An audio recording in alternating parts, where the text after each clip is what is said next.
guys, it's day 22 of our summer reading challenge, and today's book is The Cool Bean by Jory John and Pete Oswald. Watch out! Here comes the cool beans! The cool beans. Oh yeah, check out how they move. Look at the way they swagger. Notice their sunglasses? Yeah!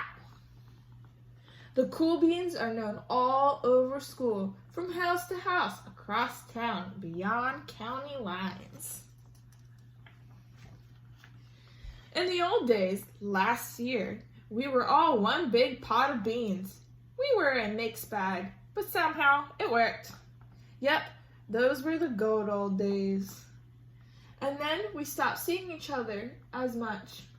That's just how it is sometimes. You spend less time together, even though you're not totally sure why. I watched as the beans I knew so well, the beans from my own pod, became the cool beans. Oh, they were so cool. One of them could play the guitar. Cool. One of them could draw the best superheroes. Cool. One of them could jump higher than any bean I'd ever known. Cool. Me, well, I mostly stayed the same. Sure, I made some small changes. I wore sunglasses. Too big. I slicked my hair back. Too slick. I strutted around. Ow! I swaggered. Oof! I was still picked last for everything. My clothes never seemed to fit. I snorted when I laughed. Honk! I walked into stuff. Whoop! I was an uncool bean for sure. I started thinking of myself as just a common bean with no special skills. I couldn't compete, so I didn't even try. I'd never be a cool bean. It seemed like there were two types of beans in the world. There were the cool beans and the beans like me. The days all blended together. I lived my life and things were just okay.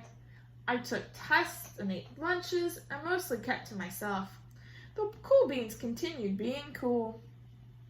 I mean, sure, I missed them a bit, but it's not like I was going to say anything. I felt like all that coolness had gotten in the way of our friendship. And that's how it went. Until one day, I was in the cafeteria. I dropped my lunch on my loafers. Oh no, not again. But then something sort of miraculous happened. Out of nowhere, one of the cool beans helped me clean it up. He didn't even say anything. He just gave me a nod. That was it. Later, I was out on the playground. I tripped and scraped my knee and maybe cried a little bit, and everyone saw it.